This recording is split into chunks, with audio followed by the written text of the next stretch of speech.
Welcome to the Cincy Postcast. I'm your host, Kevin Wallace, and before we get into today's episode, I want to tell you about our sponsor, Streetside Brewery.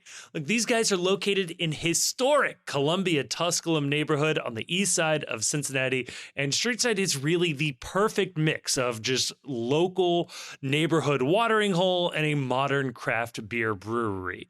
They have 24 beers on tap, and I promise you, you will not find a bad one amongst them. These guys were great when they had us out for the live show for the CONCACAF Champions Cup kickoff to start FC Cincinnati's season, and they do events all throughout the year. They do a pint night on Tuesday nights. They do Premier League mornings. Tons of really fun events there.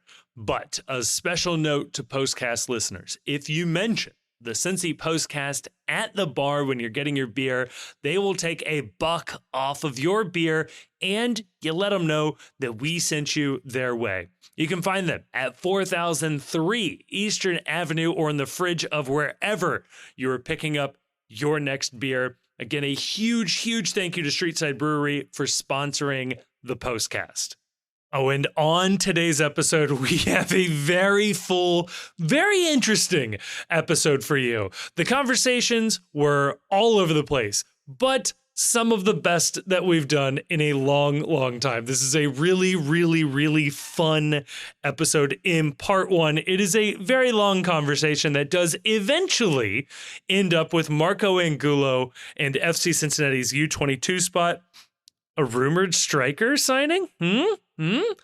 We'll see what happens. In part two, we're joined by Reags from Barstool to talk a little college basketball. As this episode is posted, March Madness tips off. We get a little conversation about college basketball. There's some soccer in there as well. I think you're really going to enjoy that one, especially if you're a fan of a Big East basketball school.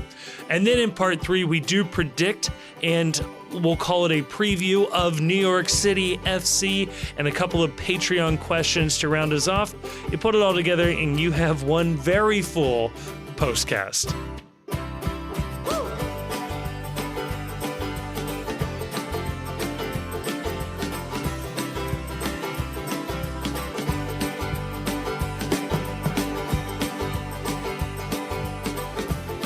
Joining me to talk about all of that and more, I'm joined by two gentlemen who are excited, but still, again, slightly disappointed to have their midweeks back and not taken by a second FC Cincinnati match day.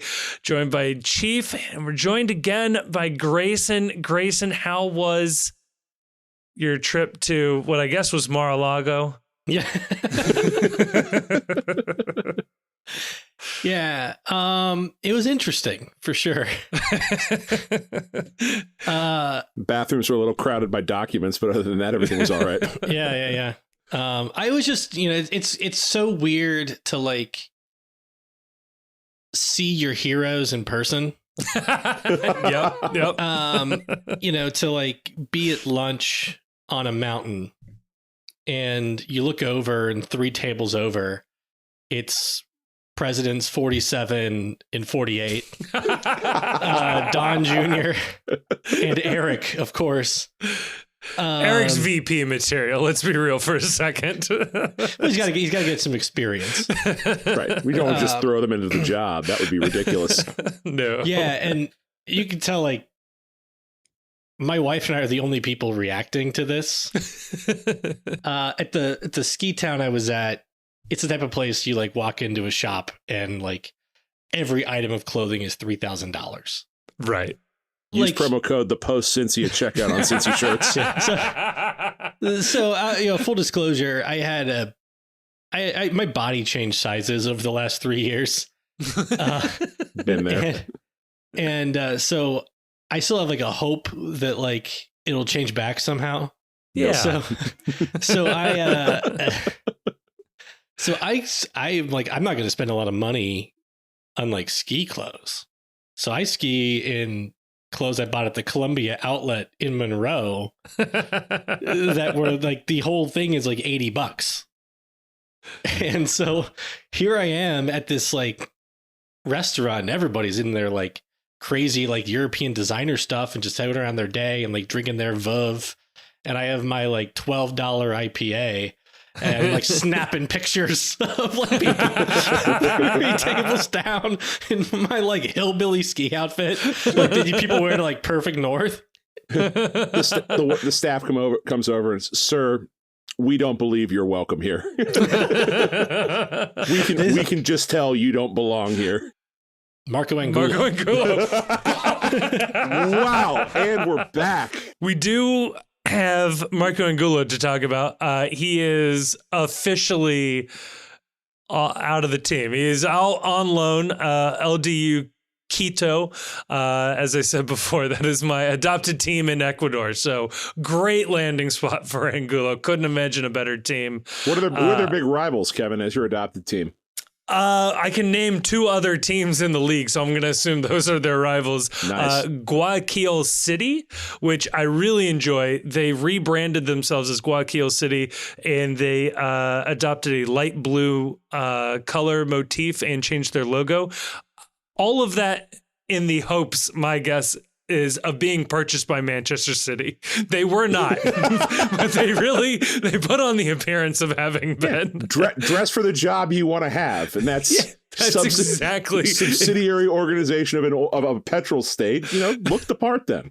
They nailed it. And the other team is Barcelona, and I think Barcelona is okay in Ecuador. I just really like that every time you have to type in Barcelona soccer, every once in a while that team pops up, and it really feels like an old school SEO play. They were just trying to ride the coattails, a bunch of accidental clicks. It'll be good. See, like everyone blamed MLS for Real Salt Lake being a dumb name. At least they didn't just name them, Real Madrid. Oh, that's all over South America. There's an Everton, there's a Liverpool. Like, these were names. Now, in fairness, these were usually just named after the club of like the English, owner of the dock in that city, who just was like, Everton was my favorite team. The local club here is now called Everton. I respect the imperialism still running strong. This is good. Yeah. I just love the idea of like going to China and starting a club called FC Cincinnati because it's my favorite team. I'm in. Let's do it. We'll start a supporters group and everything. Exactly. They'll love it. So yeah, Angulo is out on loan. Per Pat Brennan, this does free up the U22 spot. I think it's a little unclear as to whether or not like the exact provision in the loan agreement that needs to be there. There does appear to be a $3 million purchase option. I think it's phrased as an option. Okay. I have like 2 quick theories about ways that this could free up a U22 option. One is that team is taking all of his salary, and that's just good enough. Okay. For whatever reason, because there's a purchase option there too, and he's not going to be on the roster at all this year.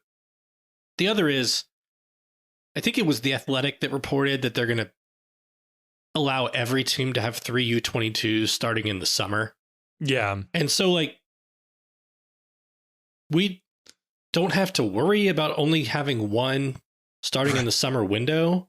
Right. So like, even if Angulo came back, as long as we didn't sign 3 in the summer, we wouldn't have to worry about the limit. So like, maybe MLS is just saying like I could see MLS just being like, yeah, fine. I also think at some point they can probably, if, it's a $3 million purchase option, or, $150,000 if he doesn't do well, just to get him off the books. It's whatever. I mean, I don't think he's going to come back. I don't think he's coming back. I do believe we have seen the last of Mr. Angulo in the Cincinnati and in the FC Cincinnati uniform. Kevin, was this the worst kept secret in soccer that the FC was shopping Marco Angulo for a loan? Yeah, I thought it was pretty telling. I think it was the club put this out, or maybe they're just whispers that he was back for family issues. But they also said that there were other reports saying that he was unable to move his family to the United States, and that was part of the reason why he didn't get quite as settled as you would have expected. And that feels like the same thing. And so the issue of him dealing with the family issue is the family wasn't allowed to be in the United States legally, so he's just going to be in Ecuador and not with the team. Like, that feels like what was happening there. I don't think there was some, and I could be totally wrong, and if I am, I will look very dumb. I don't think there was some tragedy or something. You'll never find out. Yeah, well, fair enough. Unless his agent talks to somebody. See, you can never be wrong then in that case. Congratulations. So let's make up whatever we need to. Yeah. But I was thinking, though, so it is a loan. There's a purchase option. What would Angulo have to do for FCC to be like, no way, we need him back here? Like, would being the best player in Ecuador and getting Ecuadorian national team call-ups, like... I think at that point you just want the sell-on option, because I'm assuming that there's a sell-on provision.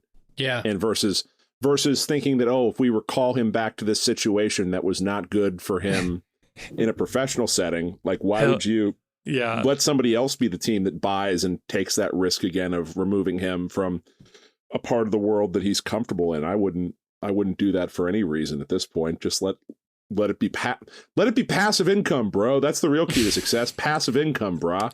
That's sending out an entire army of U22 players on loan to South America. But isn't that like the dream of the U22 initiative? That, like, if you look at the players that are signed as U22 players, like, you can go back and look at, like, who were the U22 players in MLS as recently as 2021. And there's, like, a list that I pulled up here, and you read some of these names. Rodrigo Pinheiro, Andres Reyes, Lucas Morzan, Leo Chu, Cairo Alexander, Isaac Atanga, Santiago. Cairo Alexander was a U22? Pardon? Isaac Atanga. No, but Caio Alexander was a U22? Huh. At one point, yeah.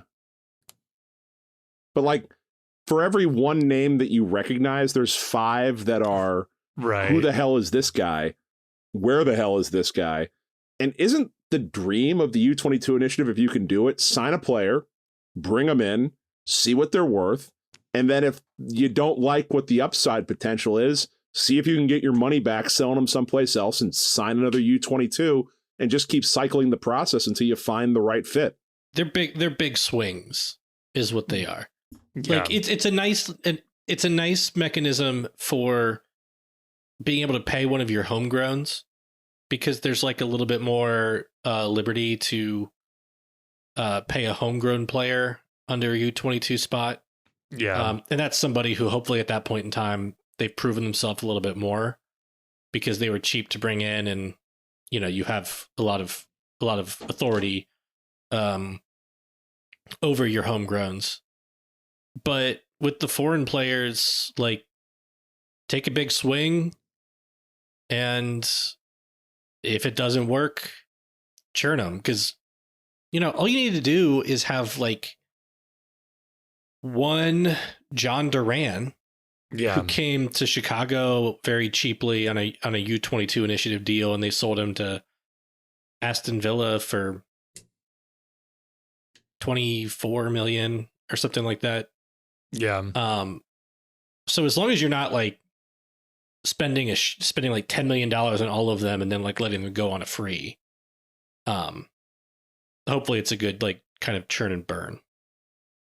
Yeah. Slot. And this is the trickiest position to get right. The roster spot, I should say, not position. Midfield, you should be able to sign that. Trickiest roster spot to fill in MLS, because it is so difficult to sign a player like that. Basically, at that young an age, they almost necessarily have to be coming from outside of the United States, because if they're in the U.S., they're either playing for a USL team or already playing for an MLS team. And to, like we saw with Angulo, to move a player overseas at a young age, a lot of times it's the first time that these players have moved, even if they're European outside of Europe. But in South America, a lot of these guys, it's the first time they're leaving their country, coming to a new environment, having them, settle in with the club. It's just tricky. So I think we are all, sad to see Angulo go for whatever that's worth, but excited at the prospect of what the next signing is going to be. But I think Angulo bringing up Atanga is a good reminder that whoever comes in to be very patient and to not expect, an Aaron Bupenza level signing the second they show up. So. No, and the hard part is that it's hard for some of these guys to get minutes too. Yeah. You bring in a U22 signing, and Angulo, if you believe the rumors, and I don't know that there's any reason to disbelieve it, the team wasn't down on Angulo. They didn't think Angulo was, a low ceiling or had failed to reach or didn't have the potential. It's just that they look at their midfield room, and it's like, where are you going to find minutes for this kid? Who are you going to pull down and take off the field to give Angulo minutes? And if you reach that conclusion, it's like, okay, then maybe we can get our money back right now for him and find someone at a different position who may have the opportunity to get more minutes and develop a little faster.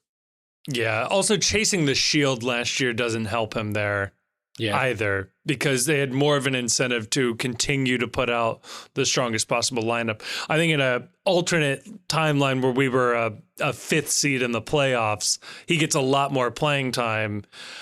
It still won't change his family situation, whatever was happening there, but maybe we have a very different opinion about losing Angulo right now. So do we think that they're going to, because the timing of it's interesting. There's about a month left in this window, and Tom Bogert did speculate, and I don't think Tom Bogert just speculates. I think when he says I think they're going to do this, it means he's heard somebody say something and he just can't report it or attribute it to a source. Matt Doyle did the same thing on Extra Time recently. Yeah, I've heard since he's looking to bring in a striker. Yeah. Yeah. So he seemed to think that we are likely going to bring in a U22 striker before the window closes April 23rd. Do we think that's the case? I mean, to me, it kind of tracks with you getting him, moving him now has roster benefits of letting you bring in a U22 sooner. Whereas if you just keep him around the team, well, we're going to be able to have 3 U22s starting the summer. So allegedly. You need to move, allegedly. But so then you don't need to move him to add a U22 striker in the summer. For roster purposes, you only need to move him now. If you're going to add now. Now, if it's if it's truly we don't see minutes for him and we can send him to Ecuador and he's going to get regular playing time and continue development, that's another thing. Yeah, I don't think could be a hybrid as well. I don't think that's I don't think that's the case either. You can just look at the roster construction on this team, and they send Vasquez down to Monterrey. They don't re-sign Dominic Badji, or Badji chooses not to re-sign here. So they lost 2 strikers in the offseason, guys who got regular minutes on this team, and they added 1 striker in Corey Baird. There is still absolutely a vacancy in the striker room. We've all seen it. It's why Sergio Santos is getting the minutes that he's getting early in this year. The only question in my mind is, were they holding that striker spot or that spot in the strikers room? Is that going to be a senior roster player and they're going to have to move people around or move money around to make that happen? Or is it going to be the U22 signing? And I think we've just heard there is too much smoke around the people that are in the know in this league. And even some of the people locally, I think Pat Brennan has speculated as well, that they are targeting a striker with that U22 position.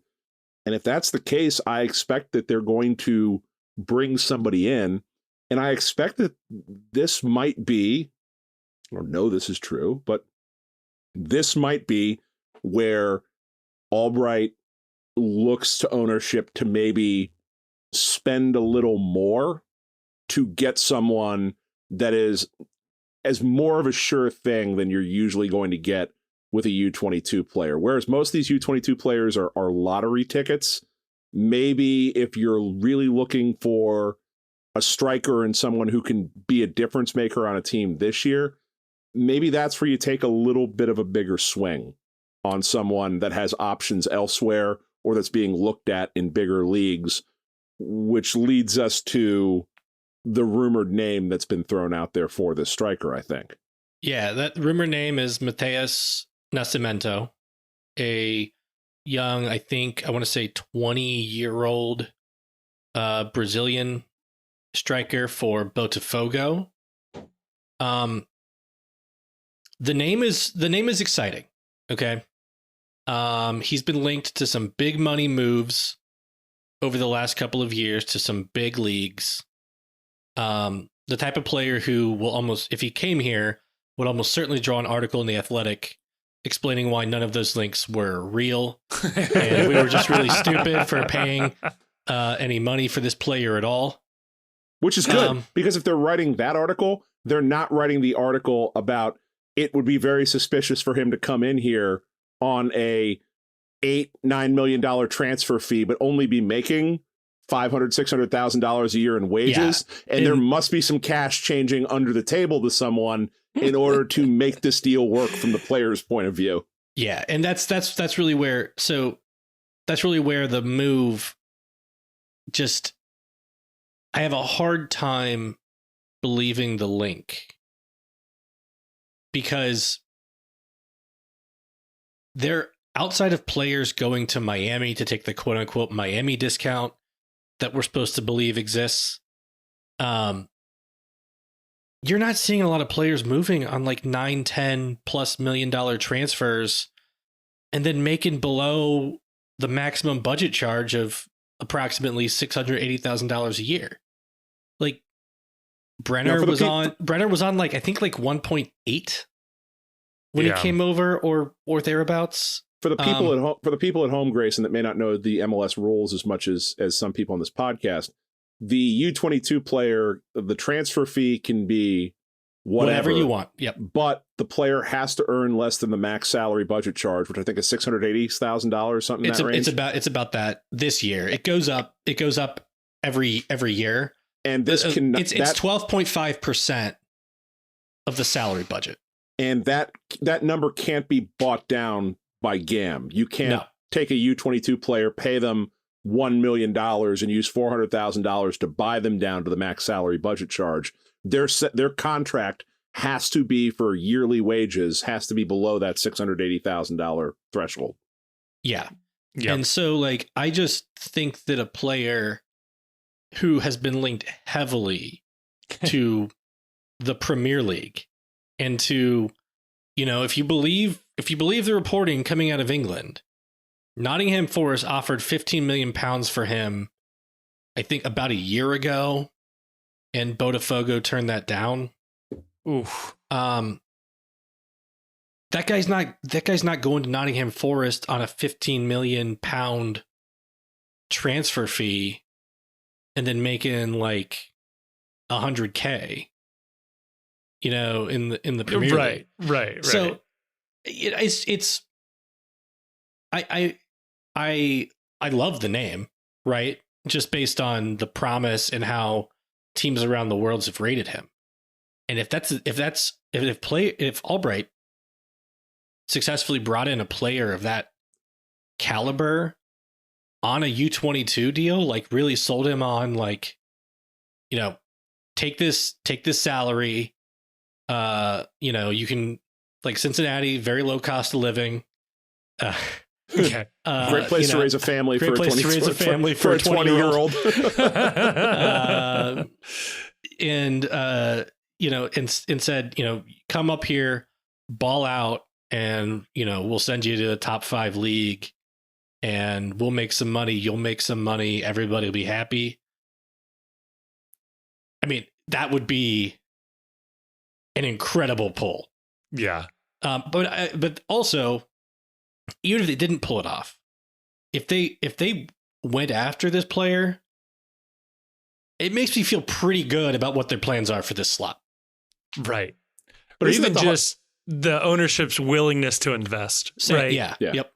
But that's the problem with this spot at the end of the day, is that you can spend as much as you want on the transfer fee for this player, But as you raise up the transfer fee ladder, the odds of a player accepting personal terms at $500,000 gets smaller. Like there isn't a player that's worth $20 million on the open market that also is going to agree to personal terms at $400,000 a year. Once you reach that level of transfer fee, the player knows and the agent knows what you're worth if a team's willing to spend 10 million, 15, 20 million clams to bring you in. And they're just not going to, they'll wait for a league that doesn't have these restrictions to make that same offer and pay more money for the player. Now if you did a loan, I was going to ask that. Can you loan in a U22 player? Yeah, I mean, we did that with Gustavo Vallecilla. Oh, yeah. We brought him in initially on a loan. He occupied a U22 slot. And then when we exercised the purchase option, the purchase price didn't count against the salary budget. He just stayed on the U22 slot. So if his current salary is if Nascimento's current salary is below the maximum salary budget charge, and I assume it is because he's a 20-year-old playing in the Brazil domestic league, like that's not where he's going to make his big. He's not going to have hit his big contract yet. I could see that being a situation where they pay a loan fee. He comes over, the team pays a salary, he occupies a U22 slot, but that's not a 2-year solution. No. Right? And you don't see the upside. If he balls out, Botafogo gets the upside. Right. Question, is it possible that the change to the U22 initiative also includes a change to the salary structure for how salaries are computed for U22, or would that require a renegotiation of the CBA? So I think that if you, I have not done a God damn it sufficient enough analysis. Yeah, of the CBA. Stop rubbing elbows with future presidents and start doing more to help educate me on this dumb league we follow. But I'll say this. The maximum salary budget charge under the CBA automatically rises with the salary budget. Right. And there are avenues for MLS unilaterally raising the team's salary budget without having to actually get the union to agree to it. Like MLS does have the ability to raise the team's salary budget in certain ways. So I think that if MLS found one of the appropriate ways to raise the team's salary budget, that would automatically raise the maximum salary budget charge, right, which would then raise the maximum salary that you can bring somebody in on a U22 deal. I have not looked at or considered whether you could make those changes mid-season. So possibly. Yeah. Possibly. Like all things I don't MLS. know. Maybe. I don't know. I don't think we're in a position to say. Right. I mean, yeah, it'd be annoying because you'd probably, yeah. What if you just make the deal and then go to MLS and say, you really want to get this guy out of the league? Or do we want to change some rules to make this happen? I mean, that's how all MLS rules are changed. Right? So, I mean, that's MLS does have that weird provision in the CBA where they're allowed to like reduce the player's salary budget charge. Right. For some reason. So maybe they're like, this guy kicks ass. Let's go. We're going to pay him this. Right. His budget charge will just be the max salary and we're all good. I just have this vision of Chris Albright, like Billy McFarland, walking into MLS headquarters and say, fuck it, let's just be legends. Let's do it and be legends. Bro, his bags are already in Cincinnati. You're going to send him home? You can't do that. He's already here. It is interesting to see, and I include us in this group. Yeah. To see a few teams that seem to really trying to be ambitious with their rosters. And you do wonder, like Miami's the biggest outlier. Right. But there's like other teams in the league where I do wonder, like, how are they doing this under the roster budget? Yeah. And the answer is cheating. Right. It's cheating. And the answer is like, well, it's like, are they, getting special exemptions from the league to cut corners, or is there more changes coming to the roster rules behind the scenes that all these teams are privy to that just hasn't been reported yet? But Yeah. I think it's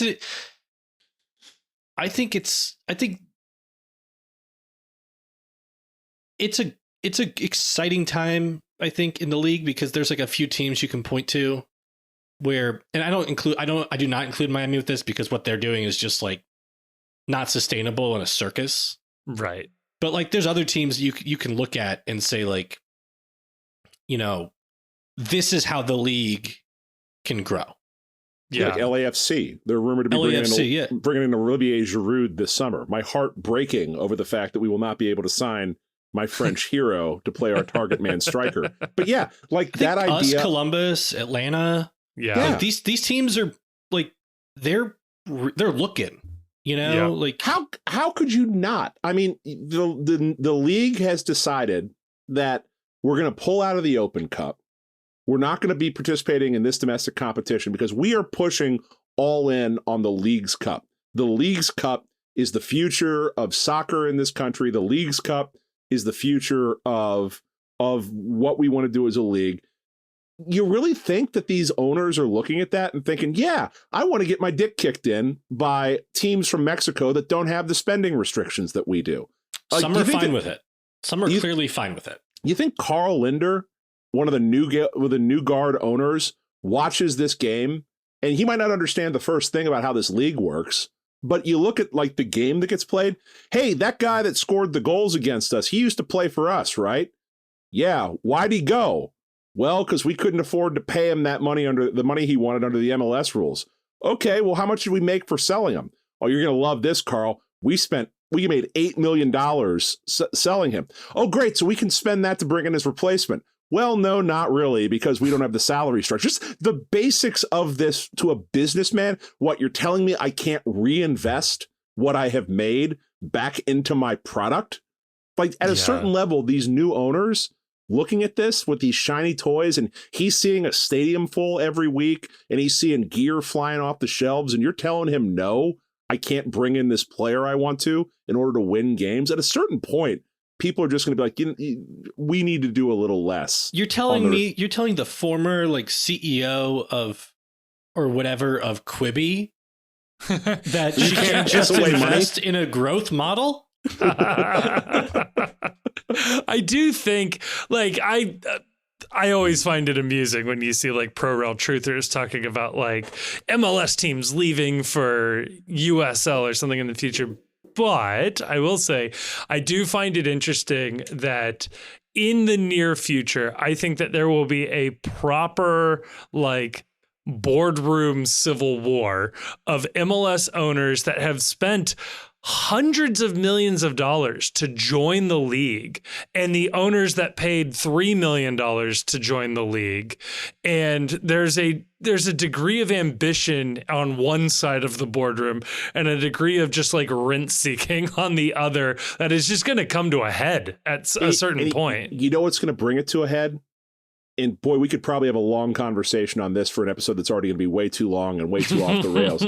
But this week, the Biden administration, we're getting political on this, the Biden administration backed Relevant Sports in their lawsuit against the U.S. Soccer Federation and FIFA, with Relevant Sports' position being that it is an unlawful restraint on trade by U.S. Soccer and FIFA to ban the hosting of foreign league regular season games in the United States. If this lawsuit is successful, and it has the backing of Uncle Sam now at this point, then you could see a future where La Liga regular season games are staged in the United States, where EPL games are staged in the United States, where Champions League matches, the Champions League final, could be staged in the United States.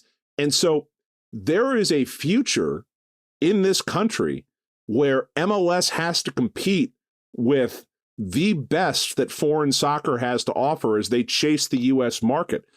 it was like we talked about this way back in the day when we first started this podcast, back when we had, 2 listeners as opposed to the 14 we've got now. We talked about this with Jeff Reuter, where it was like, did MLS already miss the window to be successful because it took them too long to get on their feet? And by the time the league started to expand and they started to chase new markets, it was already really easy by that point to watch the Premier League and watch all these other leagues on domestic television. And why would you get invested in MLS? You can just watch the Premier League on NBC. That's just TV. If this lawsuit resolves the way it's trending to resolve, they're going to have to start competing with live matches with the top talent in the world. At some point, the league has to decide, are we going to try to compete with this? Or are we just going to roll over and play dead and be cool being the Savannah Bananas of the sport? And I think you're going to see a lot of these owners that dropped $500 million for their franchise rights say, you know what? I didn't get into this to watch my lunch get eaten by Barcelona and, Chelsea playing actual matches in the United States. We need to at least try to offer something that's a competitive product going the other way. I'm not going to let my investment get washed down the toilet like this. Oh, think about it this way, too.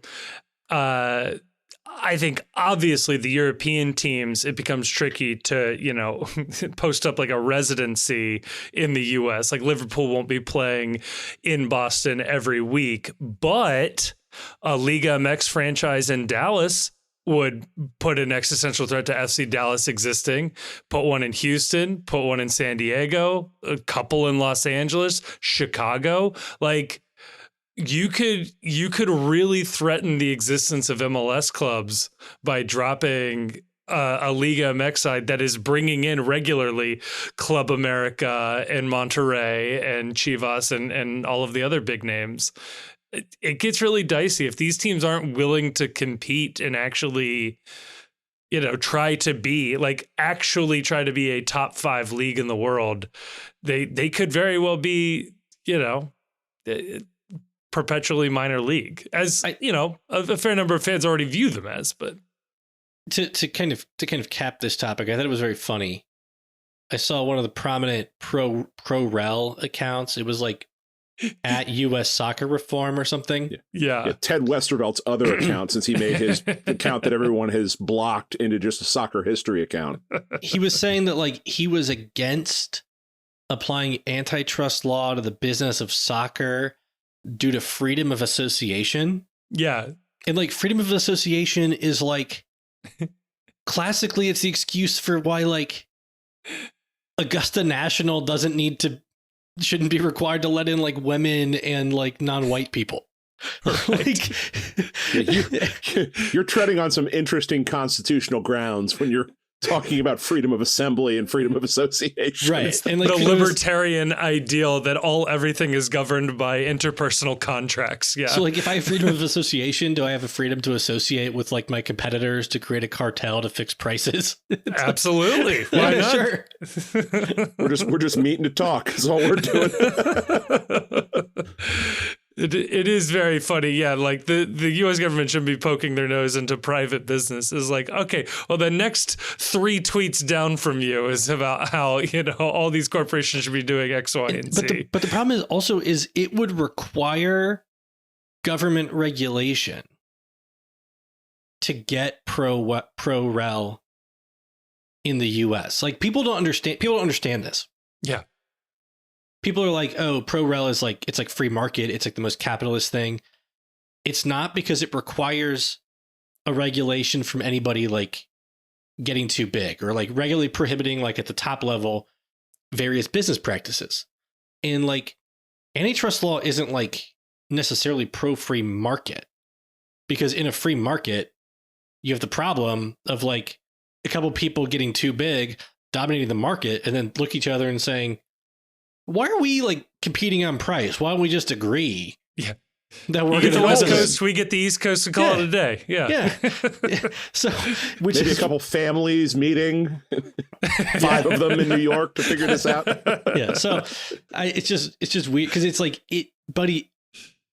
it would require the government to stop MLS from being a closed system. because nobody has the wherewithal to just start up a massive pro rel competitor like overnight. Look at what talking about Marco Angulo has done. All right. Look where that has taken us. Predict the NYC. What should we do the NYCFC game with the? I don't have a lot to say about it. Should we do that with the Patreon questions? Yeah, let's do that in segment 3, because in segment 2, boy, if you thought this conversation was just off the rails and going everywhere, boy, do we have an interview for you. Kevin, today is one of my favorite days of the year when this is releasing. Is it one of your favorite days of the year? It is. We sit now on the eve of March Madness. And by the time you listen to this, it will be full on March Madness. And what's even more glorious about this year's March Madness is that most people listening to this, I think, are watching March Madness without the existential threat of one of their teams losing and ruining the tournament, because statistically in the greater Cincinnati area, your team is probably not playing. Kevin, is your team involved in March Madness this year? You mean playing a competitive knockout tournament in the month of March? No, I'm talking I'm talking about specifically the NCAA tournament. No, they are not. Grayson, are either of your teams playing in the NCAA tournament this year? I'm assuming the answer is no. You're very correct. Nailed it. None of my affiliated programs are playing in it, but that just means it's more time for degenerate gambling, sitting around watching basketball, and otherwise procrastinating on your life for a couple of consecutive days, as there is always a sporting event to watch.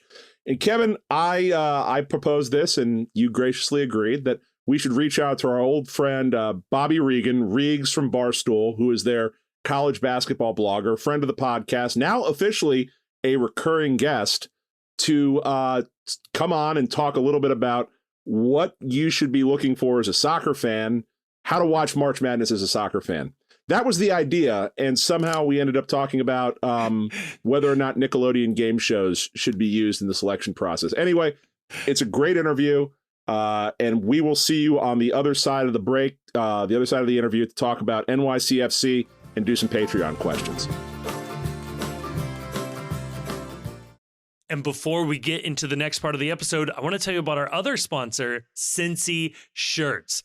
And if you're going to sit here and tell me that you've never heard of Cincy Shirts, I'm going to sit here and tell you I don't believe you, because these guys have been with FC Cincinnati from the very beginning. And we here at The Post, well, we are just huge fans of their work. They have tons of really cool FC Cincinnati gear, shirts, hoodies, hats, all sorts of cool stuff. Go over to their website, check out what they are selling. You want to go to cincyshirts.com. That is Cincy with a Y, or you can just click the link in the description of this episode. And when you go there, use the promo code ThePostCincy, all one word, all caps, and they will knock 10% off your next order. They have MLS and MLSPA licensed FCC gear available online or in their 3 retail locations in Hyde Park, Fort Mitchell, or Loveland. And I can attest to this. I've used this before. If they don't have your size on the shelf, they can probably print you one on the spot in the store. So again, huge thank you to Cincy Shirts for sponsoring the podcast, and a huge thank you to you, dear listener, for using that promo code.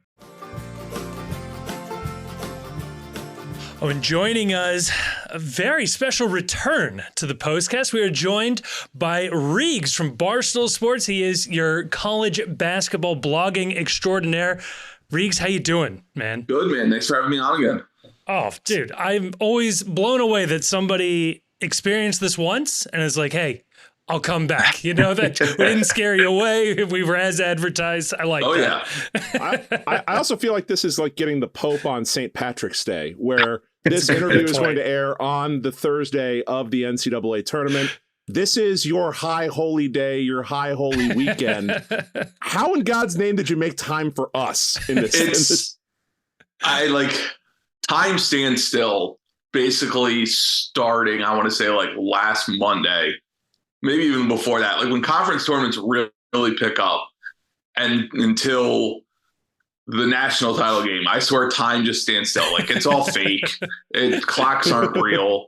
Like I'm a big conspiracy theory guy in sports. I'm not a big conspiracy theory guy mostly because I'm dumb. Like, I'm just like, whatever. Like, it is what it is. That's just kind of the way I live life. But I am a conspiracy theory guy that time isn't real during like a 5-week span, because it's not. Like, you could tell me right now, we're recording it, it's 3:35 allegedly.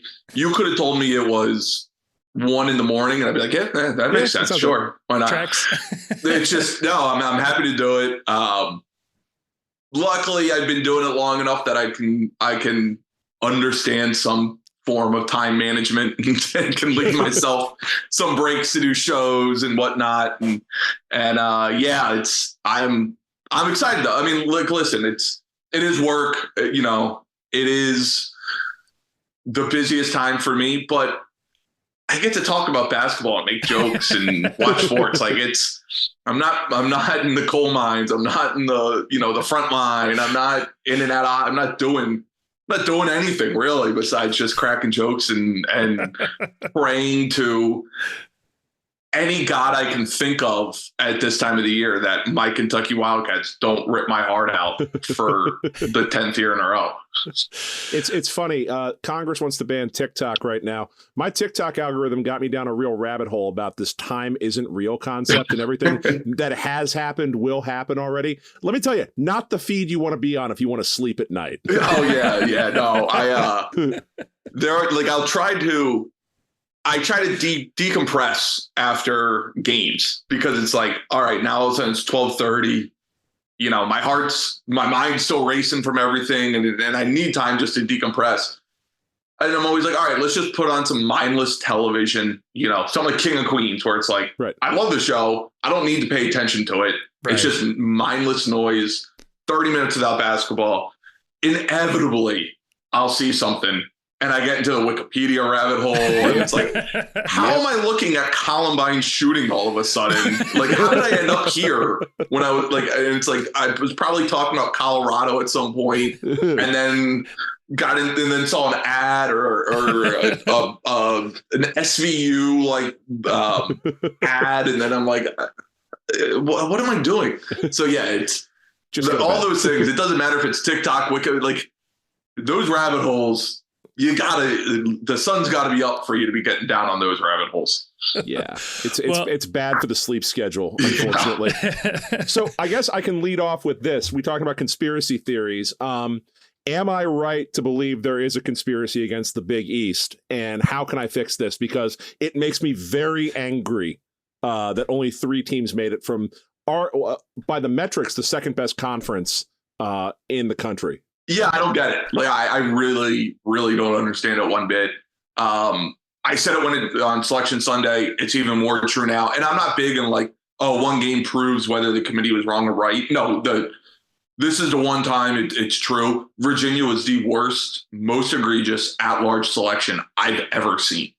And like I keep saying it, I'm 37. It's not like I'm talking a 5-year span here. I've been watching Selection Sunday for plenty of years, and there's been some head scratchers, but nothing where every single person, including majority of Virginia fans, agreed we don't belong here. Like, the Big East shouldn't have gotten 6 in. Like Providence was the third of the 3 left out.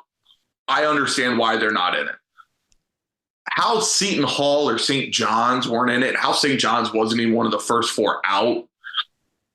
Something's up. And like, yeah, I saw people being like, well, it had to do with the TV networks because it's the tournaments, Turner, CBS, and the Big East is a Fox. And I'm like, well, yeah, Mountain West is also on FS1 and they got 6 in. So that kind of, but whatever happened there didn't make any sense. Like the committee screamed about metrics and road wins and neutral court wins. And it's like, what else do you want these guys to do? Like, to me, there should have been at least 4 in with either St. John's or Seton Hall as like, hey, you're in until 5 bids got stolen. And then Providence being like the next 4 out. Then I think it's like, okay, hey, weird things happen during conference tournament week. You can't predict that 5 bids are stolen. We got 4 in, 1 was in until this happened. You can live with that. But to have 3 in and only 1 other that was legitimately close, there's no factual argument for that. Is there a possibility that what the committee is relying on is they're trying to get Big East Twitter behind the idea of conference expansion? Because I genuinely believe Big East Twitter could solve any problem. I'm close to like naming myself king of Big East Twitter just because I love it so much, and It's the best. it is like I love the Big East. I should hate UConn because they just destroy Kentucky in the tournament every year. I have fought with almost every fan base in the Big East, outside of Xavier probably. And I know I've even fought with DePaul. Like DePaul has been pissed that I have said something negative about them. And it's like when they're making documentaries, Christ. When DePaul's riled up. But it's like you just run through this year alone where the whole Tyler Kolek is illiterate, a fake account like tricks the senior compliance officer to put out a statement that Tyler Kolek can read, and it's not the most asinine thing to happen in the conference. That's all you need to know. And yes, if there is one fan base, if there is really two fan bases that can come together and demand change, it is the Big East and the A-10, because the A-10 is just like the Big East, just not as well known. Good. Yeah, but their fan base is just as good as the A-10. They found Travis Ford's son's burner account defending his dad. Like they're there with the Big East and craziness. It's just at like a lower level. But have those two band together and like lead the charge, and I think we could get some real things done there. and yeah, like if they were smart and someone in that room was like, all right, I'm willing to sacrifice 1 year for the greater good, we got to piss off the Big East Twitter. It will work. I feel like, especially from our perspective here as FC Cincinnati fans, I think FC Cincinnati fans would like an apology from, I guess, the entirety of college basketball for just a moment taking away the last 15 minutes of our Monterey match. Listen, I love FC Cincinnati. I'm a fan, just like everyone else in this city. Are you really that mad that you couldn't watch nothing happen? Are you? No, it was great because I got to go to bed 15 minutes early because the game was over. Like the way people, and I saw it all unfold on Twitter because I have FC Cincinnati Twitter with me too. I obviously wasn't watching the match because it's March. Like, no offense, it's March. Right. Basketball gets priority. You shouldn't be mad that a conference tournament game was coming on. You should have been mad that this stupid event happens in March on Fox. Yeah. Like, that's just dumb. Put it any other time. If you're going to have it on Fox, whether it's main Fox, FS1, FS2, make up a number FS, you can't have it in March. Like, that's just, they had to know. And I get that they're trying to just put out as much as possible. But, like, listen, if it was a regular season game, I'd understand FC Cincinnati fans yelling more. But it's a conference tournament. Like, no one feels bad. I'll push back a little bit. It's the Pac-12. They won't. It's the last year. It's the opposite. If you make them mad, so they should have kicked FC Cincinnati off the entire thing at that point. It's the final run. So it's like and then I saw people freaking out, and I was like, oh, did FC come back? Did Vasquez start a fight? Did I miss something here? And I started like searching and scrolling, and I was like, oh no, it's literally the same thing that happened as when the game went off. I was like, why is everybody so mad here? Like, just stop. First off, we lost. Do you really want to watch 15 more minutes of a loss? Again, and it was late. Go to bed. What was it, Tuesday night? Wednesday night? It was the middle of the week, right? Thursday, whatever it was. I'm fake. Thursday night. Go to bed. Get ready for Friday. Go have a Friday. There's not a small part of you that would have wanted to see what Bill Walton's reaction was when he couldn't watch Pac-12 basketball because there was soccer on his television. That's the only person that I would like.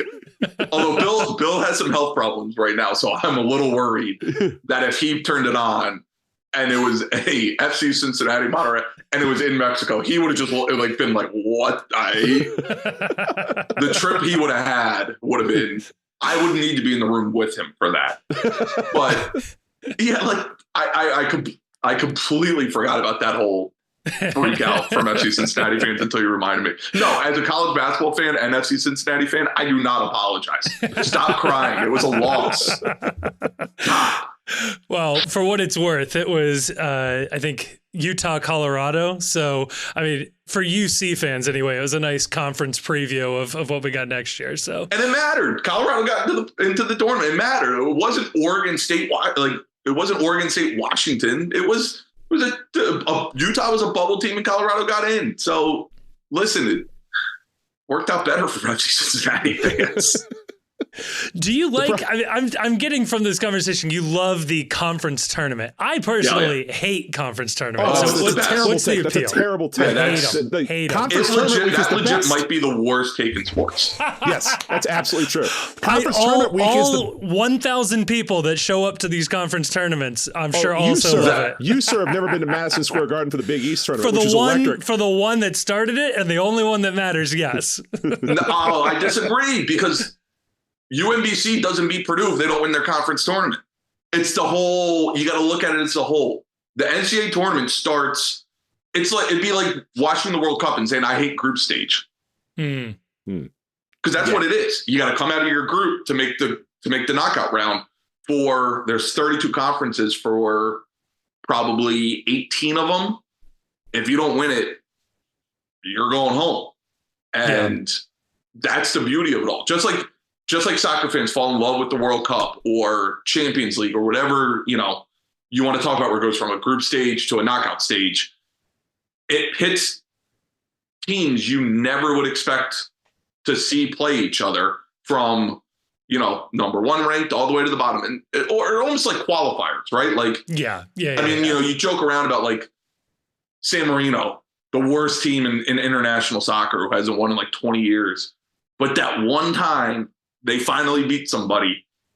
It's worth it. That's kind of what like the low major conference tournaments and I think conference tournaments the best because it's first off it's the most games, right? Like tomorrow and Friday, it's all down from here. You have 16 and then you're down to then you're down to 8, then you're down to 4, and then 2, and then 1. It is the best in. There are implications, right? Like you have to win for some teams. If the moment you lose, the season's over. And it doesn't, you could be a Kentucky of the world, or you could be an Eastern Kentucky of the world. I love that whole aspect. I love that it's 1,000 games going on at once and you're ping ponging around and then you look and it's some school that you've never even heard of or can't point up at a map and they win the thing. And then you're like, all right, well, I'll never hear them again. And then they beat Purdue or Virginia and everyone falls, or, they're St. Peter's and everyone falls in love with them. So I think conference tournament, I think that's the best week in terms of like watching games. Now, obviously, the NCAA tournament's a whole different thing, but in terms of enjoyability and watchability, I think conference tournament's the best. Absolutely. It's also the low key best week to be a degenerate gambler because there is always a game going on. There is always something that you can either live bet or get in on right before it starts. And again, it's for a lot of these teams, that's their season. Their season comes down to this conference tournament. The conference champion over the course of the year doesn't get that auto bid. Right. And I guess that's the other big thing now is you got people like Patino asking to question the auto bid system. On one hand, I get it, but I love it. I love the fact that it comes down to that these teams are giving it their all in a conference tournament. It's a 3 or 4 day sprint to see who gets a chance to do something that makes themselves campus legends forever by knocking off a number 1 seed or knocking off a number 2 seed. I think it's cool. So this is what gets lost. Each conference can do whatever they want. Right. They cannot have a conference tournament. They can, you see it with some mid-majors. The WCC was the first one that really did it, where they moved. If you're the top 2 from the regular season, you're automatically in the semis. And it's the way the bracket falls. The Ivy, for the longest time, just sent the regular season champ. Conferences can pick however they want to do their conference tournaments. But obviously the TV deal is lucrative, right? So, again, to go back to the soccer world, yeah, like wouldn't CONCACAF just be like, hey, US, Canada, Mexico, you're our representative for the World Cup every 4 years. But instead, you go through the qualifying process. We have to go to Trinidad and Tobago out of nowhere and don't make it. That becomes as much of a story as North Carolina State winning the ACC tournament when the ACC could just be like, all right, well, Carolina won the regular season. They're our all to bid. We're not going to deal with it. We'll let the chips fall when it comes to the at-large because we're going to get teams in no matter what. Right. So yeah, I push back on everyone like that, where it's like the conferences can set it up however they want. They should be giving advantages to those who win the regular season, especially like the mid-majors, because if you win a tournament game, you get a share of the revenue and all that, and that's what matters is the money. So if you want to send your best team who can win a game, give them all the advantages. Put them right in the finals. Who cares? We all sit there and go, basketball on TV, let me put it on and watch. And like you said, the degenerate gambling side of it, it's awesome because next thing you know, it's 2 a.m. and it's UT Arlington and Grand Canyon, and I'm watching it. Right. I'm chasing 3 bad results in a row, looking for a bucket from a kid that's 16 or 17. It's like a walk-on freshman. Like, just please make a layup. Please make a layup. Anyone make a shot. I'm just looking for makes here. We're just looking for makes. Yeah. So what I'm hearing here, though, is that the solution here is that the Big East needs to have their own selection committee to award their own auto bid. They could have given it to like St. John's and then sort of put it on the committee to pick all the other deserving teams, right? Like you pick your bubble team. Yeah. They could sit here and say come up with some backwards, ranking system to be like, actually, even though we play around double round robin, everyone's played everybody. So there's no unbalanced schedule. And St. John's finished 5th. They're the winner. Right. But I would actually I would, if it wasn't, I could see the A10 doing that because the Big East loves the Big East tournament too much. Right. But I could see the Big East and their fan base being like, no, let's do it. We're sticking it to the NCAA that way. Like, we're sending DePaul. I got it. The Big East has a Twitter poll to see who advances. That would be. Yeah, no, I'm in. Like, that would be the best because, oh my God, like, what would Nova fans do? Because so many of them want Kyle Neptune fired, but they also want to make the tournament. St. John, like, Rick Pitino would hire people to come fill out for Twitter for St. John's. UConn would just run away with it because all their fans. Providence would be no. There's no doubt one of these schools would buy a Russian bot farm or a South Korean bot farm in order to start getting votes. And it'd be DePaul. Yeah, it would be DePaul. And that would be awesome if DePaul got named the Big East champion because of Twitter. And then the committee had to take 4 other Big East schools, and someone got left out where they're like, well, DePaul stole our bid because they had a documentary that went wild and everyone revolted against a journalist.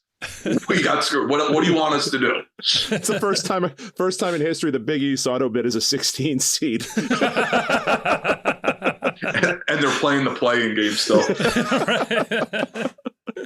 That would be, honestly, though, like, if we're going to get dumb and expand the tournament, do it that way. Like, at least give me content out of it instead of just crying about it.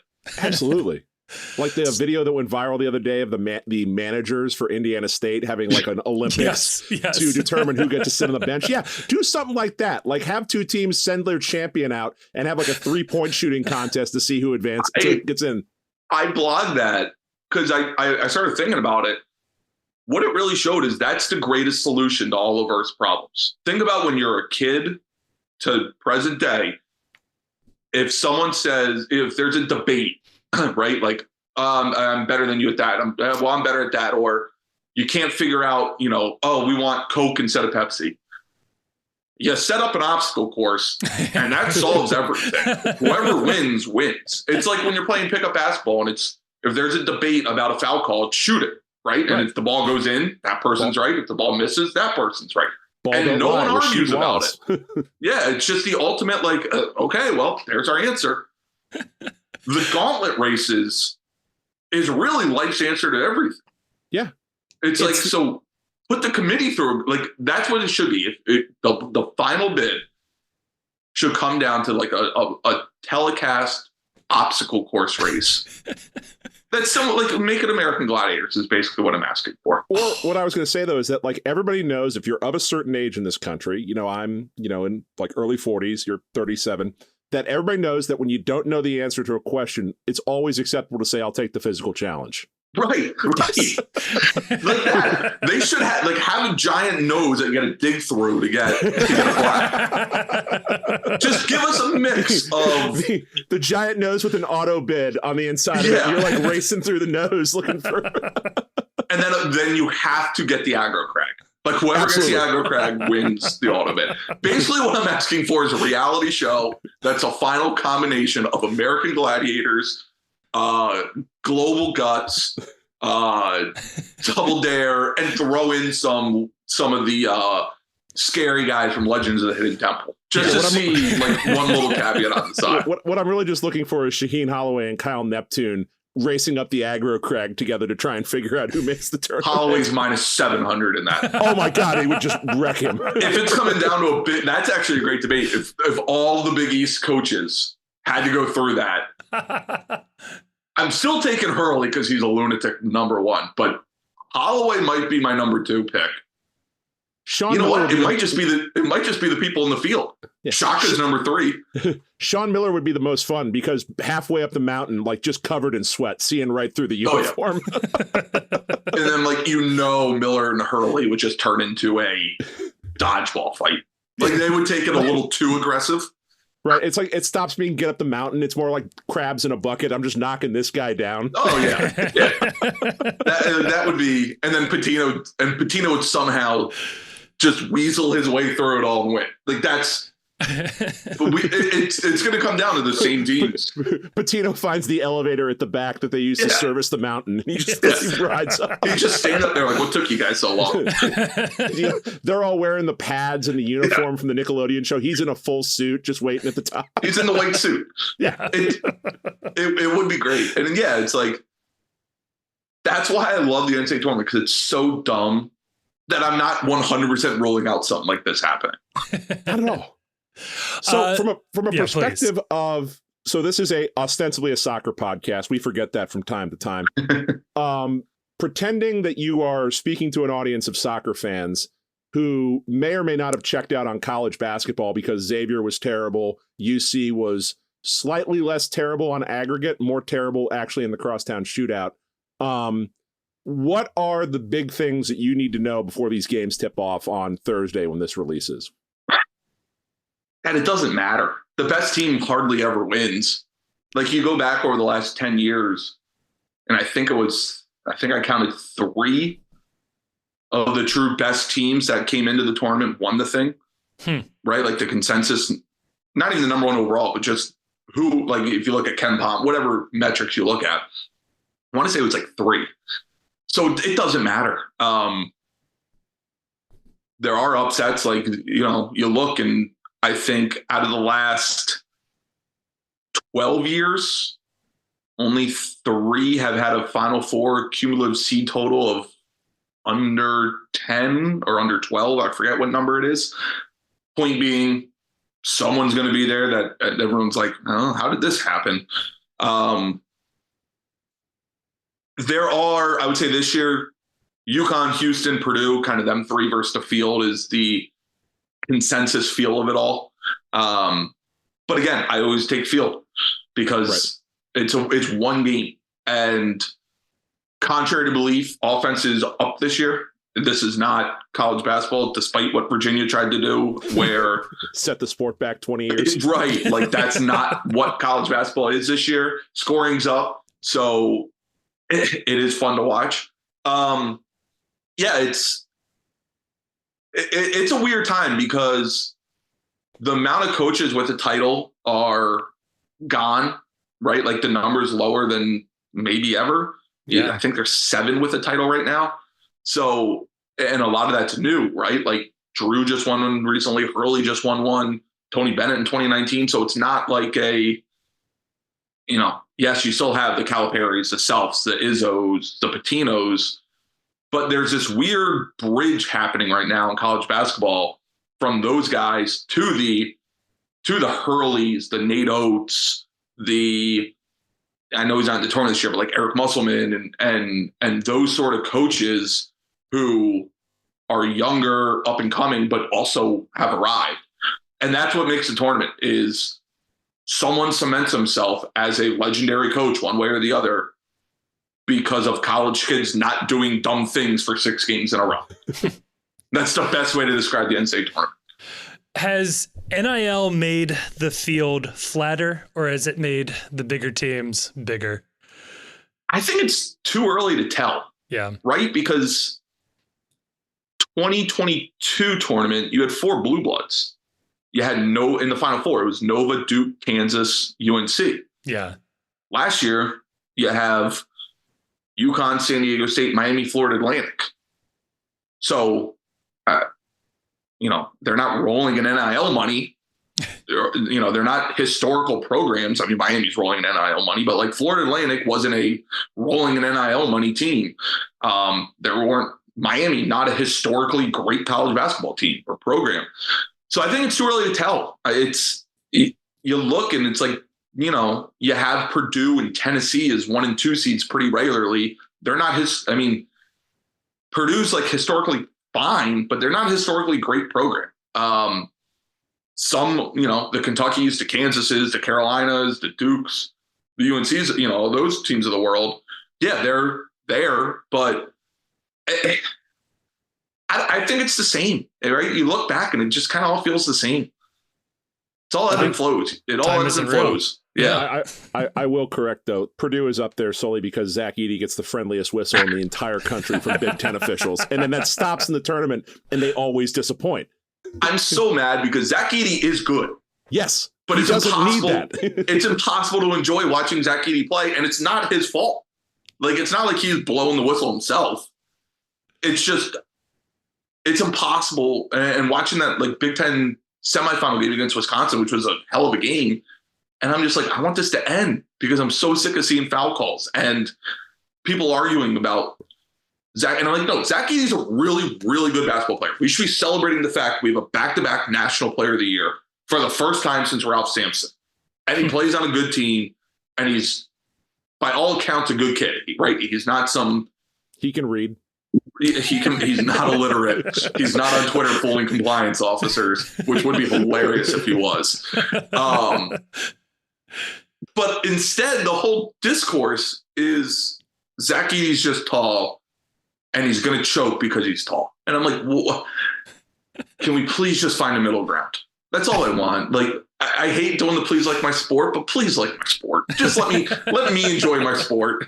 I think what Zach Edey really needed to do was, this may be a really niche reference, but there was a commercial that was all over television a couple of years ago where it was for one of those like Christian churches, conservative things, where it's like values, pass it on. But it was some kid in a basketball game where the ball goes off him and he's like, coach, it was on me. And it's like they give the ball back over. Just Zach Edey one time on one of those fouls to be like, you know what? I wasn't fouled. That's on me. I disagree. I don't need these free throws. No, I disagree because I hate that kid in that commercial. He is one of the worst humans to ever live.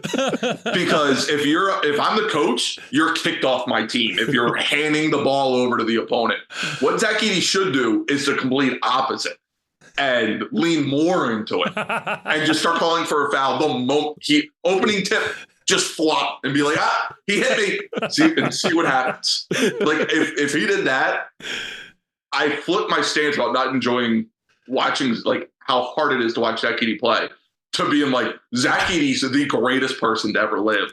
If he does it for 40 minutes a game, if he's on the bench calling for a foul, I'm falling in love with him. He needs to do The Office, where like the Jim Halpern, where every time he's fouled and it's bullshit, he just needs to look over to the camera and just grin.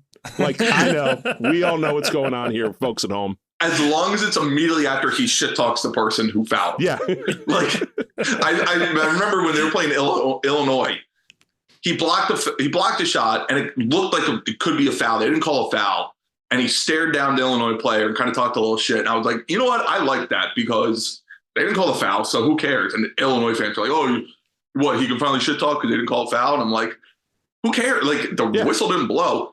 I want him to do that now with everything.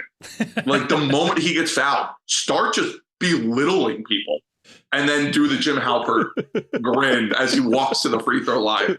If he turned into the troll, like, basically, he needs to have a one-on-one sit down with Kevin Durant about how to be, because I flipped completely. I'm in love with Kevin Durant. I love everything about Kevin Durant. Right. And if he flipped that way and embraced it like Durant has embraced being online all the time, like a normal guy in his mid-30s, how do you cheer against that?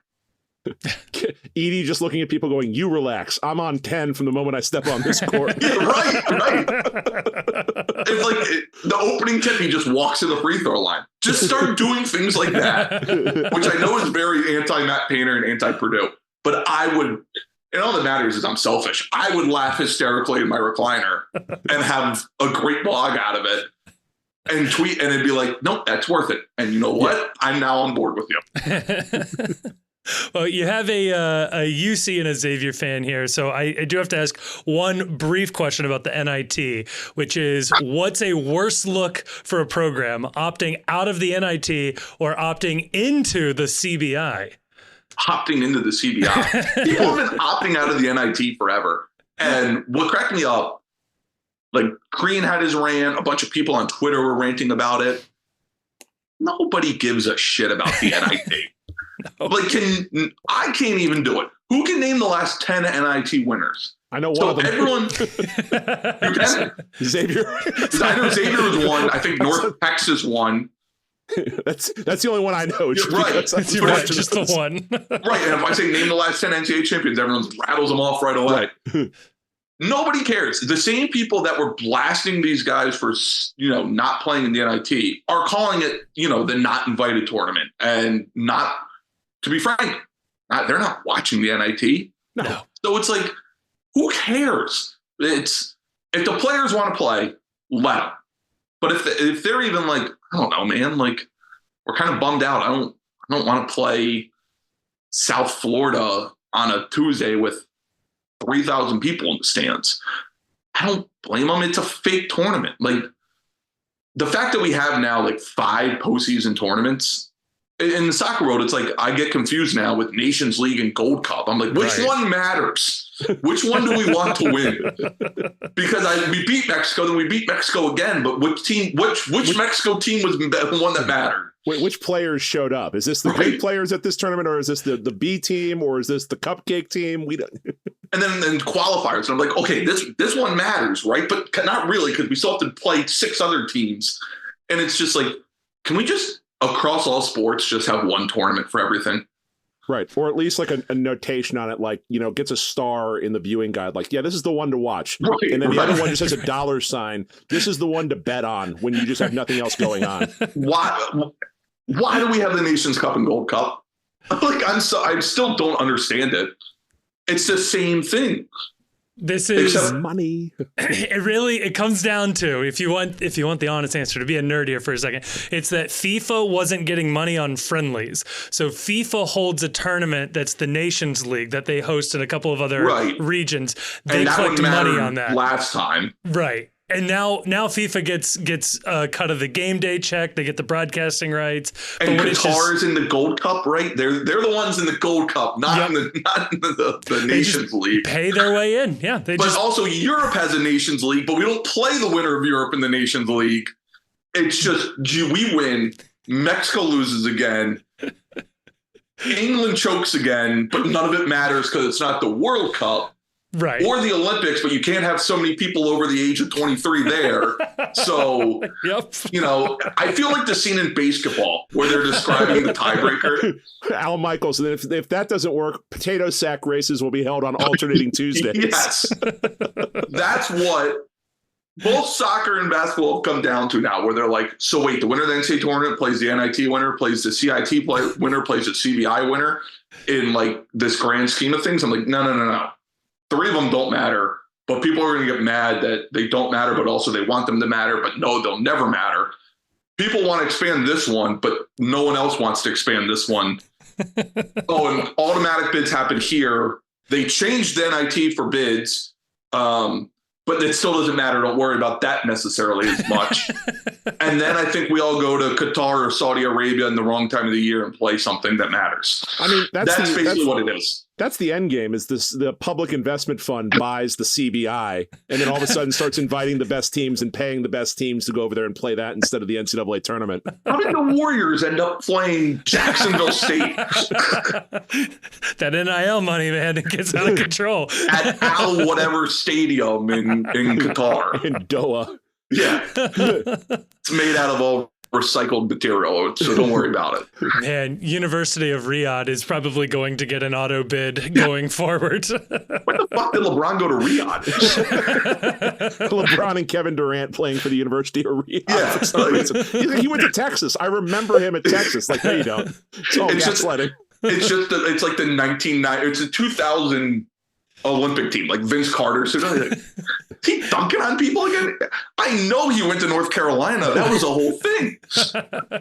To wrap it up, this is every time. Give me one mid-major that's going to do better than everybody thinks, and tell me who your final four are. So everyone is kind of picking the same mid-majors, right? Everyone's kind of picking the James Madison, McNeese. That's a Barstool matchup, right? That's Big Cat and PFT. I know. That's the biggest conspiracy. That's electric content right there. That's the biggest conspiracy theory, is that they put all 4 PMT teams in the same quadrant. But I love New Mexico. I think they're really good. They're an 11 seed. They're favored on DraftKings against Clemson in the first round. I think I saw 11 seeds that are favored are like 10-1 straight up against 6 seeds. And then they'll draw Baylor if they win in that round, which they match up well against. I wouldn't be surprised to see New Mexico in the Sweet 16. Again, that's an 11 seed. I don't know if you call Mountain West mid-major, non-power schools. Non-power. Then. Yeah. My final four, I keep changing because I kind of think we see like mayhem early and then it settles out the second weekend and you kind of get what we saw a couple years ago with a lot of like, oh, it's a 1 versus a 3. It's a 2 versus a 1, a 1 versus a 1 versus, maybe you get a 1 versus 7 in there, but it's a real, like a brand name 7 or something like that. So I have UConn in the final four. I keep trying to find a way to not put them there because history tells me so and everyone has them there, but they're just so good. Then it breaks my heart. I have Houston out of the Kentucky region. Because I went in for like 2 weeks, 3 weeks being like, all right, I have Houston as the winner. Houston is winning this. Now everybody's injured. And I still look at them like, it's got to be Houston, right? They're so athletic. They are. I know. The Purdue region, I might let my 4-year-old pick for me because I've stared at that so much. I don't trust Purdue. I don't trust Tennessee. I don't trust Creighton. Kansas just ruled out Kevin McCullough. Yep. I currently have Gonzaga in the Final Four, which I hate with all my life. I just have this theory that Kalkbrenner and Creighton, that there's just going to be something that goes on there, and that they're just going to muscle their way through this region. I could see it. I might put Creighton there. I could also see Creighton losing by like 60 to Tennessee. Yeah, and it's like I could see Gonzaga losing by 60 to McNeese State. And then out of the other region, I originally have Arizona, but I don't love it. Like I keep trying to figure out where the mayhem is going to be. And I think it's going to be one of the bottom brackets. I just don't know who. I really wanted to put Baylor there, but now I'm like, I kind of think New Mexico beats Baylor. So it's changing. I might just like tonight, I might have to do the, who was it? It's like in Old School where Will Ferrell just blacks out and debates like James Carville. I might just have to do that where I just get obliterated tonight and be like, all right, let's just hit buttons and see what happens. And then wake up tomorrow morning and be like, it's perfect. It doesn't matter. Like, I have watched more basketball than ever. I don't know what the hell's going to happen. That's the magic of the tournament, though. I know. It's Judy in accounting wins the office pool. I'm going to lose my wife for like the 6th year in a row. Oh, man. Well, hey, thank you so much for coming on. We are looking forward to the tournament. Enjoy the rest of your allegedly 4 weeks or whatever you have here. So appreciate it.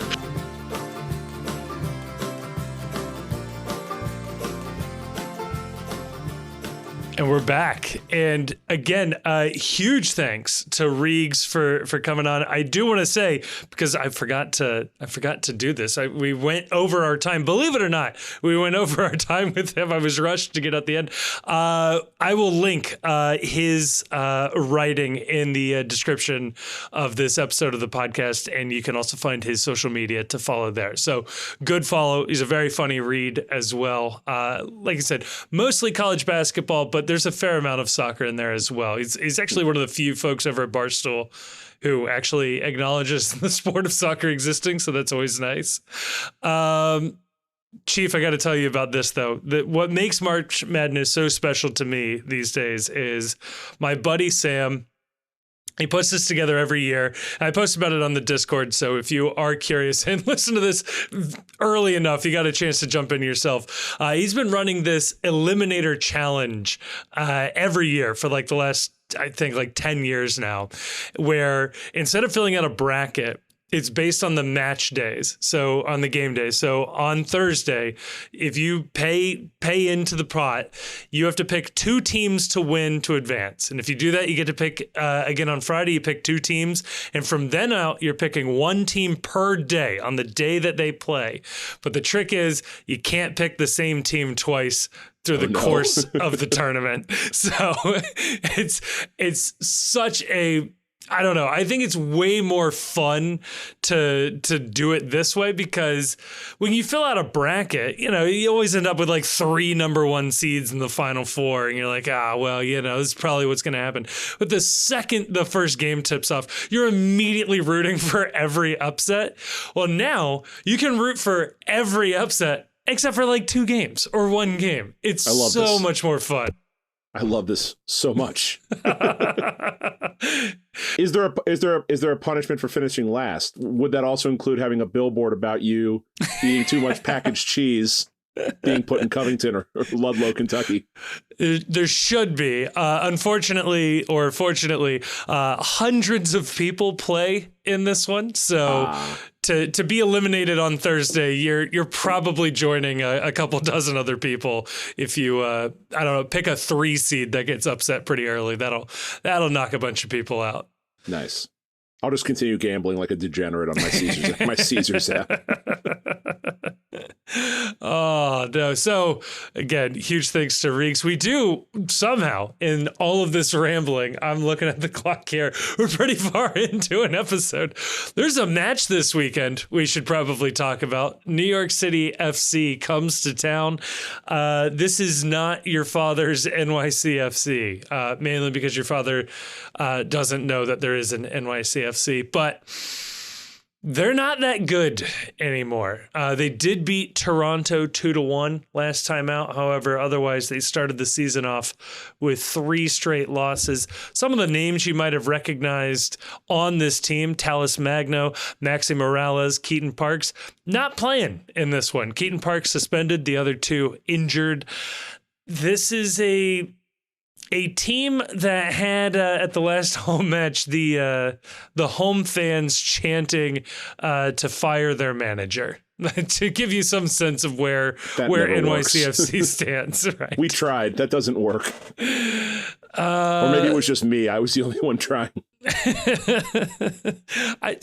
Weirdly, not a lot of fan action for all of those terrible seasons, but with New York City coming to town, I don't know. How are we feeling about this one? The vibe's high. Is this trap game material? What are we looking at? I don't think it's trap game material, because, they did a little bit. They did their squad rotation on Sunday.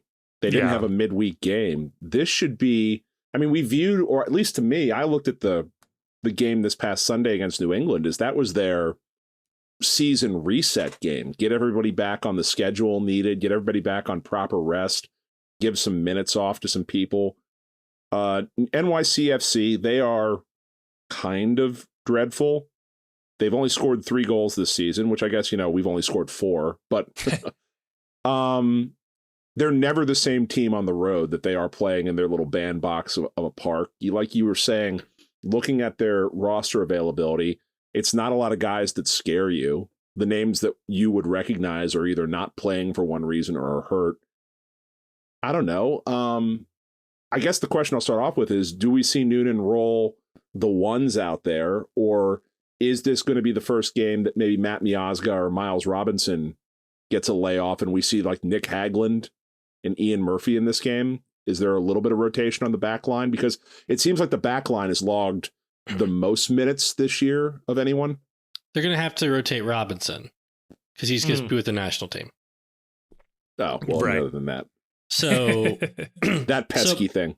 I expect it's going to be Keller and Murphy, although just because I think Nick still seems like, I don't think he hasn't played yet this year. He still seems like he's maybe not 100%. And then I also wouldn't be surprised if he's below both those guys on the depth chart at this point. Yeah, that's kind of the thing. He probably is below Keller at this moment. Yeah, and so Obi, I think is probably not going to be available again. There was talk about Lucho having an ankle injury. Yeah. But he was still out there training during practice, so he refuses to acknowledge his ankle injury. So I don't even know what to say about that. He's the Ben Roethlisberger of soccer players, where every week Ben Roethlisberger is on the injury report. He shows up in a walking boot to practice constantly, yet he always played. Like, I feel like Lucho, he starts the year healthy and then will never be healthy for any match for the remainder of the year. But we'll still keep going somehow and still be an MVP candidate. Yeah, that feels right. So, yeah, on one hand, sure, this makes a lot of sense to keep doing the rotation, especially with Robinson out.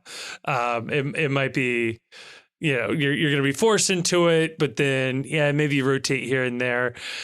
But at the same time, like, this is your chance to rack up some goals, right? Like, play the best possible team, try to beat New York 4-0, and really cement yourself as once again one of the best teams in the league.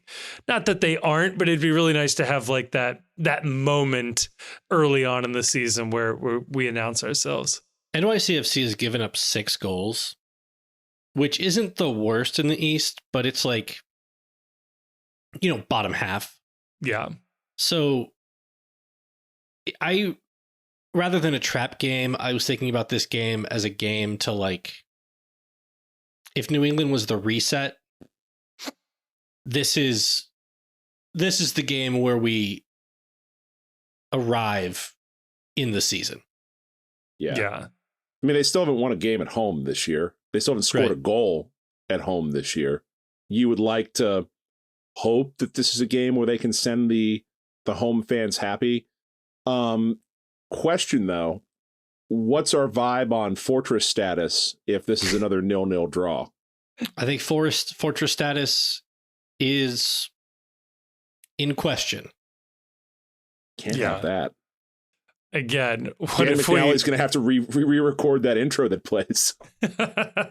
He's going to turn around to the Bailey and say, y'all need to start cheering a little louder. We're not doing it for us right now. Right, we're going to have to have Paul Rogers yell at us again.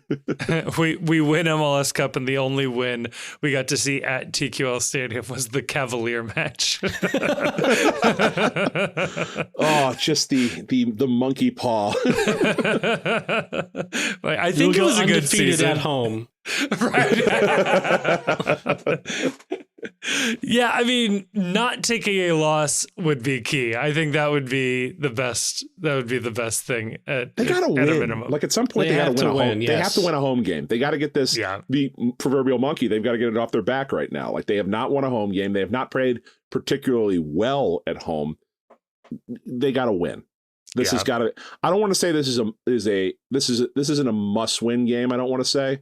But, like, maybe kind of a must-win game. I'm going must win. I'm going must win at home until we win at home. In my mind, every game's a must-win game. It's a can't-lose game, but they got to score some goals. The problem is their defense is so damn good, although they will be without Robinson and Obina, so this is defense lowercase d. But in most situations, their defense is so good that if they score one goal, they're probably going to be in decent position to win the game. So it's like, if you're scoring no goal, if you're scoring one, you're probably winning. There's not a lot of scenarios for this team this year where I think they're going to score like multiple goals and tie. So speaking of scoring goals, here's a question to you guys. Does Sergio Santos record 1 minute in this game? Yeah. Yeah. They're too thin at striker. That's the problem, is that they don't have the manpower up there. If you don't have Sergio Santos in there, and you're not going back to the formation we had against New England, if we're going back to our typical, 3 at the back, 2 up top, that means you're starting Bupenza and Baird if they're both fit. And has Bupenza finished a game since he came to FC Cincinnati? I think he finished the home game against Monterrey. I don't remember. I feel like the majority of the games Aaron Bupenza plays, he is a sub off in the 75th, 80th minute. So yeah, I think you're going to see something of Sergio Santos in this game at some point. So the way you could do it is it would be Acosta and Dado underneath Bupenza, and Baird subs in for Bupenza with Pinto and Buka behind Dado and Acosta. Yeah, but there's stuff you can do. They're going to play Sergio Santos. Man. I feel like if you do that, you're sending a message to the team that you can play really poorly. And I don't like that. That was like a benchable game, even if you love Santos and everybody thinks it's unfair. Until he loses his job to Matheus Nascimento. The counterpoint is this is one where you need to get him back out there to show him you still have confidence in him. I don't know why you have confidence in him, but I mean, I'm told as a coach you're supposed to be there for your guys. On a scale of 1 to hot take, where would you rate the idea that maybe Lucho Acosta is more effective coming off the bench? I love the take. There's something to be said about him just getting so mad about not playing because he's sitting on the bench and he comes out with such fire. The problem is that that's the first step in a player being put out to pasture. I remember the Clint Dempsey is better as a super sub phase as well. And I was like, oh no, that's the beginning of the end of Clint Dempsey. I think soccer is too much of requires too much of a large sample size. Because I totally understand, and I kind of respect the idea that basically you should bring all of your most dangerous attacking players off the bench. Right. The 60th to 70th minute. Yeah. Yeah. Because then they'll come in, they'll change the game, they'll run it tired legs, and, every teams will have to adjust to it. And then I guess the response to it is teams will put their best defenders on the bench to start the game. This is where we get where we were talking about earlier about when you're trying to min max and achieve optimum results, that it turns into every team playing the most dull brand of soccer for 65 minutes, and then everything gets exciting in the 70th, and fans become conditioned that you can just not pay attention to the game to the last 20 minutes or so. I think so. I guess my real answer is I think the team's chances are most improved the more opportunities Lucho has to create a goal scoring situation. Yes. And the more minutes he plays, the more chances to create he will have. But this is all just me wanting. I wish there was a first take type debate show for soccer where people would honestly have this debate about Lucho. Is he better coming off the bench? Would every starting pitcher in Major League Baseball be the best reliever on their team? That's almost like the conversation. Or should you start with a relief pitcher? Oh, I'm a huge fan of the platoon.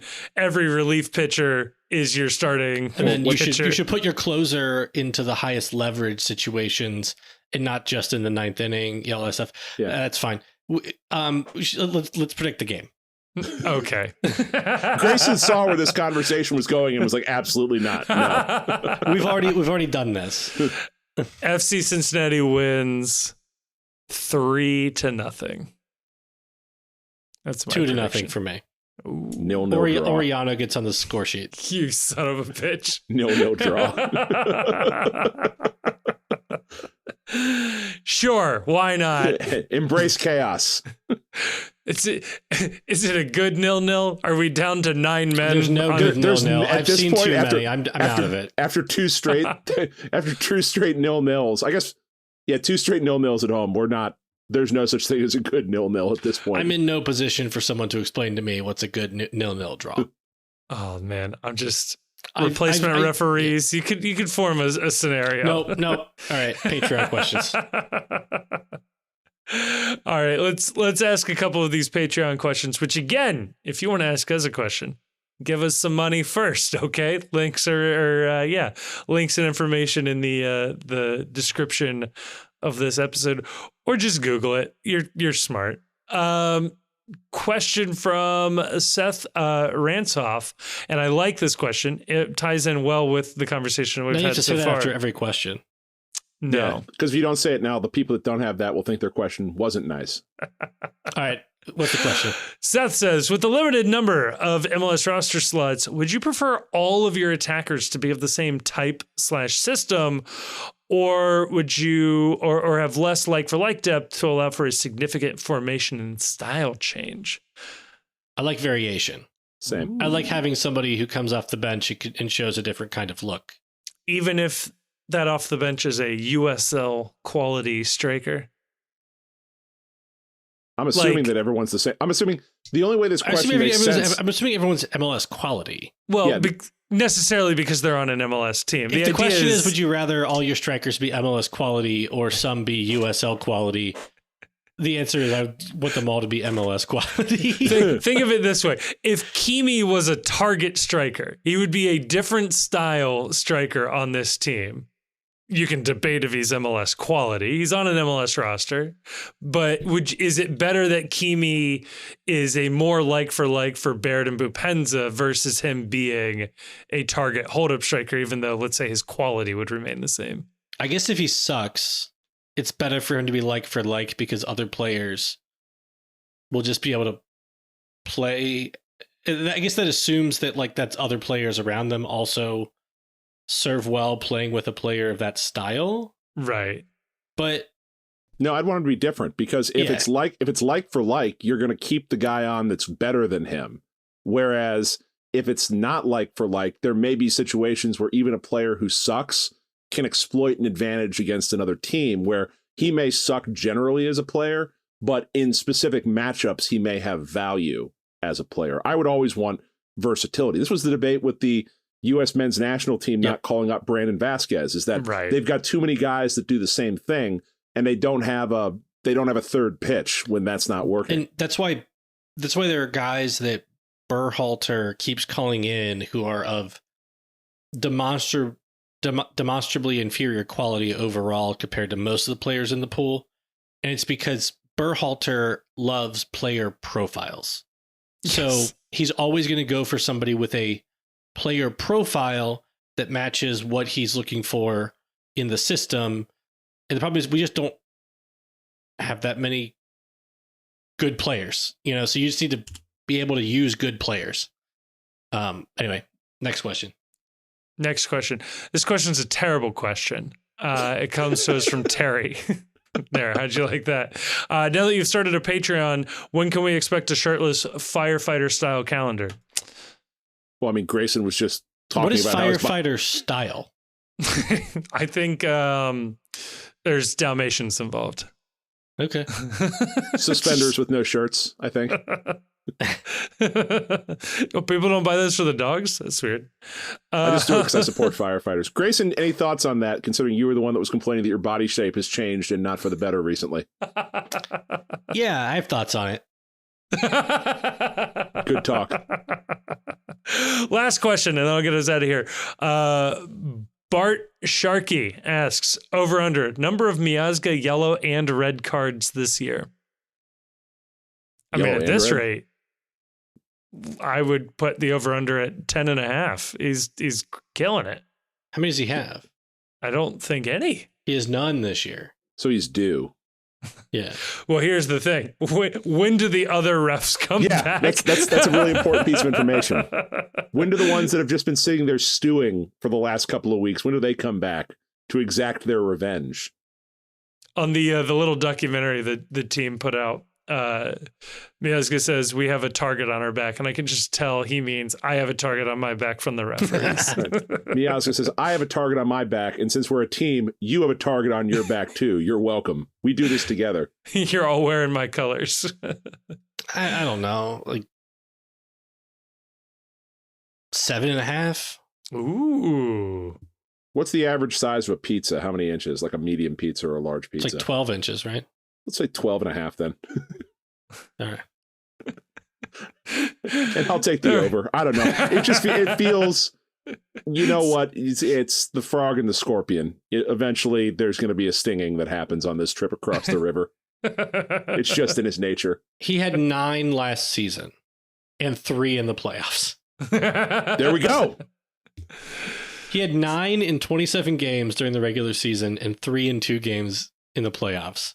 What a way to rise to the occasion and meet the moment. Legendary material. Wasn't a boxing fight, but we'll talk about our favorite blow-by-blow moment of Miazga v. refs in that playoff series. Miles barely never gets carded. Yeah. And, Mosquera was also kind of a card monster. So I think that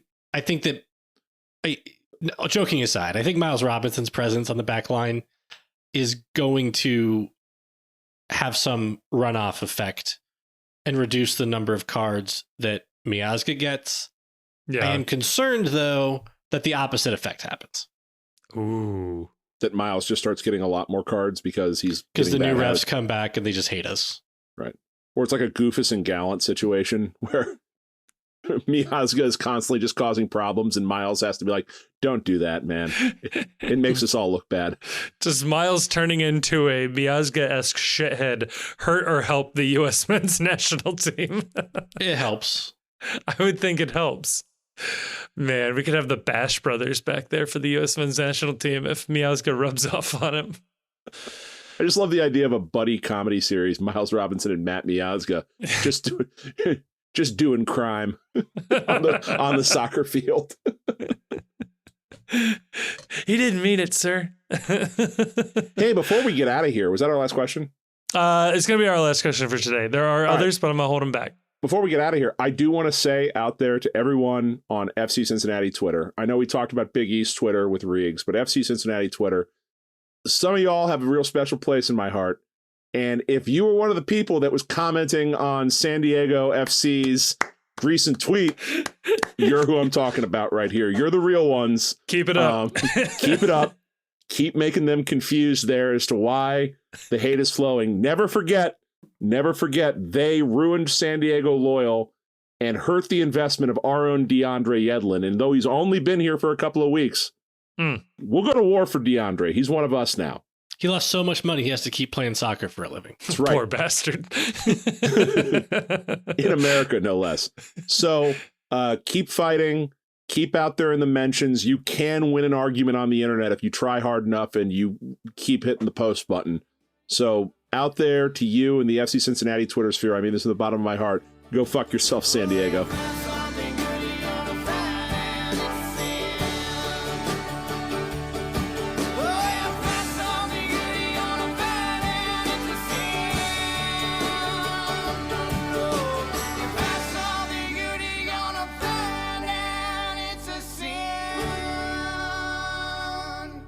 Thank you so much for listening to this episode of the Cincy Postcast. It is a production of The Post Cincy. You can check us out at thepostcincy.com or just click a link in the description to check out some of our written work. It also has links to our social media accounts across all sorts of different platforms, including YouTube, where we are trying to do more and more video content. Please, dare I say it, like and subscribe and leave a comment.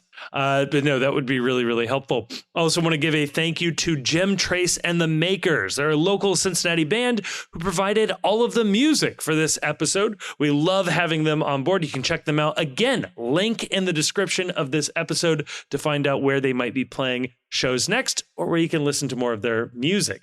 Also want to give a massive, massive thank you to the awesome and very attractive patrons over on Patreon. It is a voluntary subscription that people take out with no real promise of anything extra that keep this show afloat. And we are so, so thankful to those of you that have decided to take that commitment.